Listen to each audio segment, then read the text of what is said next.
Nako mga kapatid, kaliwat ka ng lindol ang yumanig sa iba-ibang bahagi ng mundo ngayong araw.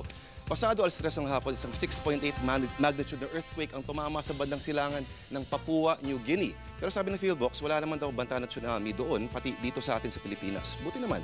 Sa may Chile, sa South America, isang 6.7 magnitude na lindol naman ang nambulabog kaninang tanghali. Maging dito sa atin sa Tangub City, sa Misamis Occidental, 3 lindol ang naitala lahat ngayong araw.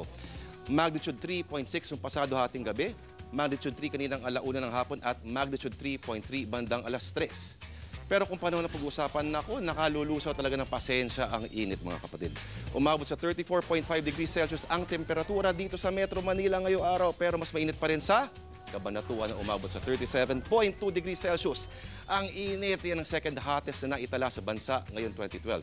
Pinakamainit nung nakarang Biyernes sa Clark, Pampanga, kung saan umabot sa 38.4 degrees Celsius ang temperatura dahil nandito pa rin ang ridge of high pressure area sa Luzon.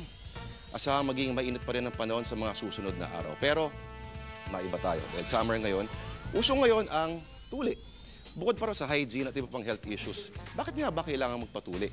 Nabanggit kasi ito sa Biblia, sa Genesis, nung inutusan ng Diyos si Abraham. Pero kailangan ba magpatuli para masabing isa kang ganap na lalaki? Nako, ito ang ilan sa mga sikat na personalidad na hindi natabasan. Si George Washington, William Shakespeare, Ronald Reagan, Elvis Presley, Frank Sinatra, John Lennon, Antonio Banderas, Charlie Sheen, Keanu Reeves, David Beckham, Oscar de la Hoya, Pierce Brosnan, Will Smith, Leonardo DiCaprio at iba pa. At huwag kakalimutan si Prince William ng England na mag-1 year ng kasal kay Kate Middleton. Nako, happy anniversary. At yan ang ulat pa noon. Sa ngayon, ako si Lord Rivera nagsabing, yours truly.